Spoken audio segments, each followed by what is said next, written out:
नमस्कार. कथाकथन 53 कथेचं नाव आहे नातं मिठासारखं. नातं मिठासारखं. सत्यभामा आणि रुक्मिणी या आपल्या दोन पत्नीशी भगवान श्रीकृष्ण गप्पा मारत बसलेले होते आणि त्या गप्पा मारत असताना सत्यभामेनं जी सत्यभामा पत्नी होती तिनं आपल्या पतीला भगवान श्रीकृष्णाला विचारलं, मी तुम्हाला कशी प्रिय वाटते? मी तुम्हाला कशी प्रिय वाटते? श्रीकृष्ण सत्यभामाचे पती श्रीकृष्ण म्हणतात, तू मला श्रीखंडासारखी प्रिय वाटतेस. श्रीखंडासारखी मला तू प्रिय वाटतेस. हे ऐकल्यानंतर सत्यभामा खुश झाली की मी माझ्या पतीला श्रीखंडासारखी प्रिय वाटतेस असं ऐकल्यानंतर सत्यभामा खुश झाली. नंतर रुक्मिणीनं आपल्या पतीला भगवान श्रीकृष्णाने विचारलं, मी तुम्हाला हाच प्रश्न विचारला, मी तुम्हाला कशी वाटते? तर रुक्मिणीला श्रीकृष्ण भगवान श्रीकृष्ण म्हणतात, रुक्मिणी तू ना मला मिठासारखी प्रिय वाटतेस. मला ना तू मिठासारखी प्रिय वाटतेस. हे ऐकल्यानंतर रुक्मिणी चिडली, रागावली.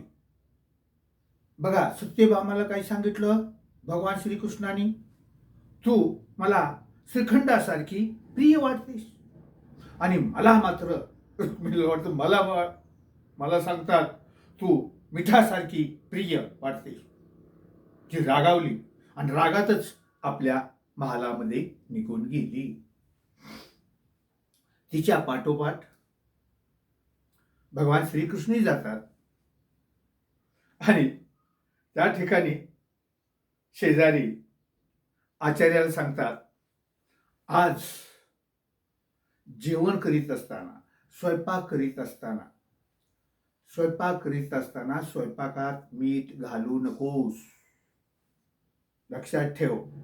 आणि जर तुला कोणी विचारलं की स्वयंपाकात मीठ का घातलं नाही, जेवणात मीठ का घातलं नाही, तर सरळ सांगायचं मीठ संपल्यानं.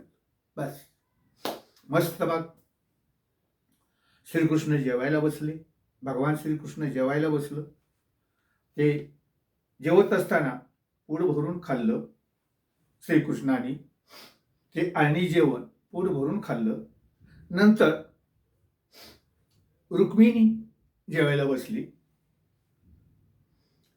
डाळ भात, वरण भात याच्यामध्ये मीठच नाही आणि तसेच आमटी आणि भाजी चाखून बघितली रुक्मिणीनं, तिच्यातही मीठ नाही, बेचव.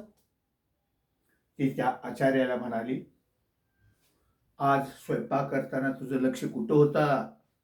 तुझं लक्ष कुठं होतं? आज स्वयंपाक बेचव झालेला आहे, लक्ष तुझं कुठं होतं? आचार्य म्हणतो, मीठ संपलेलं होतं म्हणून आज हा जो स्वयंपाक झालाय तो अळणी झालेला आहे. आणि आचार्य पुढे सांगतो, जेवणात श्रीखंड असल्यामुळं की इतर जो स्वयंपाक अळणी झालेला आहे तो निभावून जाईल. श्रीखंड असल्यामुळं बाकीचा जो स्वयंपाक अळणी झालेला आहे तो निभावून जाईल असं मला वाटलं. श्रीखंडाशिवाय जेवण होऊ शकतं. श्रीखंड महत्वाचं नाही. श्रीखंडाशिवाय जेवण चांगलं होऊ शकतं. श्रीखंड म्हणजे जेवण नाही, असं ती आचार्याला म्हणते. श्रीखंडाशिवाय आपले स्वयंपाक जेवण होऊ शकतं. आणि जेवढं ताटात होतं, जेवढं वाढलेलं होतं तेवढंच रुक्मिणीनं खाल्लं आणि पटकन उठली आणि आपल्या महालात जाऊन रुसून बसली. त्या रुक्मिणीच्या महालात श्रीकृष्ण गेले आणि म्हणाले, अगं आज तू लवकर जेवणातून उठलीस, शांतपणे पूर्ण तू जेवण केलंच नाहीस, लगेच खाल्लंच आणि उठून आलीस. आज तर श्रीखंडाचा बेत होता, मला वाटलं तू व्यवस्थित शांतपणे जेवण करशील, मस्त जेवण करशील असं मला वाटलं, पण तू तर लवकर उठून आलीस, आज तर श्रीखंडाचा बेत होता. रुक्मिणी रागाने म्हणाली, श्रीखंडाचं कौतुक तुम्हाला, श्रीखंडाचं कौतुक तुम्हाला, मला नाही. बाकीचा सगळा स्वयंपाक आळणी होता. आणि त्या आचार्याला विचारलं तर तो सांगतो, मीठ संपलेलं आहे, त्यामुळे बेचव, त्यामुळं मला ते काय जेवण आवडलेलं नाही, असं रुक्मिणी म्हणते. आणि अर्धपोटीच ती ताटावरून उठलेली होती. श्रीकृष्ण मग तिला म्हणतात, मग मी तुला मगाशी काय म्हणालेलो होतो, तू ना मला मिठासारखी प्रिय वाटतीस. मी मगाशी तुला काय म्हणालेलो होतो की तू ना मला मिठासारखी प्रिय वाटतेस. तुझ्या विना, रुक्मिणी विना माझं जीवनच बे होऊन जाईल. तुझ्या विना, रुक्मिणी विना माझं जीवन जे आहे ते बेचव होऊन जाईल. माझं जीवन बेचव होऊन जाईल तुझ्या विना. हे ऐकल्यानंतर रुक्मिणीची कडी खुलली, रुक्मिणी खुश झाली, रुक्मिणी आनंदी झाली. लक्षात ठेवा. धन्यवाद.